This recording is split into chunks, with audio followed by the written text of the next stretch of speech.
This is week 3 of the mock prep, and I think this has been the most noticeable physique change so far.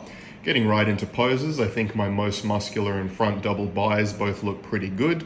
The leg positioning has improved quite a bit. I put in the front vacuum pose here as well, and I think I positioned it better than last time, as well as being leaner in general, so I'd say it's improved.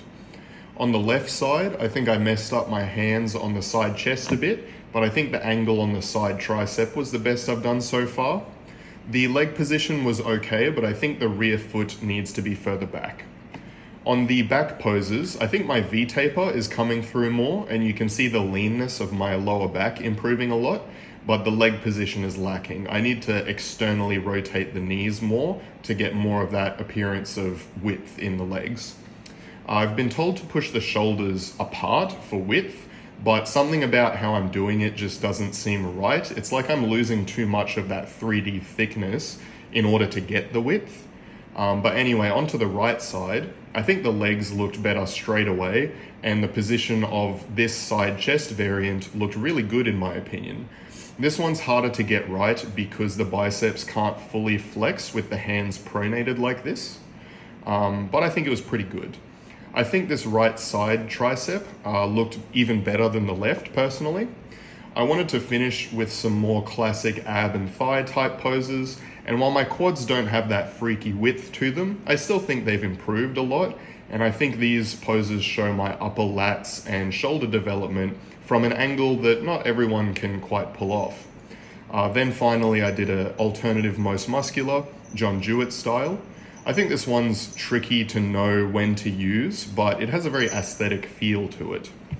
My coach Andrew has been helping me with the posing when we train together, and I think it's made a big difference, but also just getting leaner makes seeing the positions you should use much easier.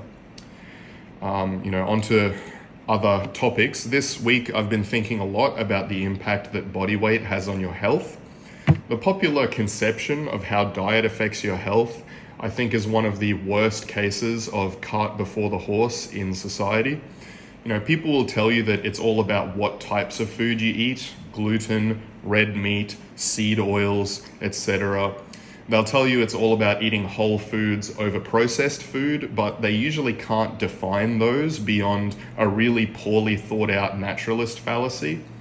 I've heard people say that the Mediterranean diet is the healthiest in the world, even though if you look at the list of longest lifespans by country, Mediterranean countries don't even make the top 5, and the countries in the top 5 have extremely carb-heavy diets.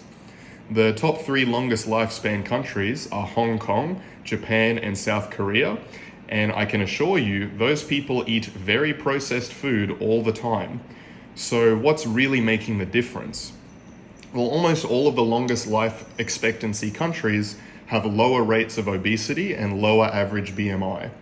Bringing this back around to how this relates to myself and the cut, I track my blood work, blood pressure, and other health markers quite closely, so I have a pretty good indicator of my health and how it relates to my diet. When I'm cutting, I typically eat more processed food, more sugar-free soda and energy drinks and caffeine, and less healthy fats than when I'm bulking. Despite this, my health markers have all improved substantially.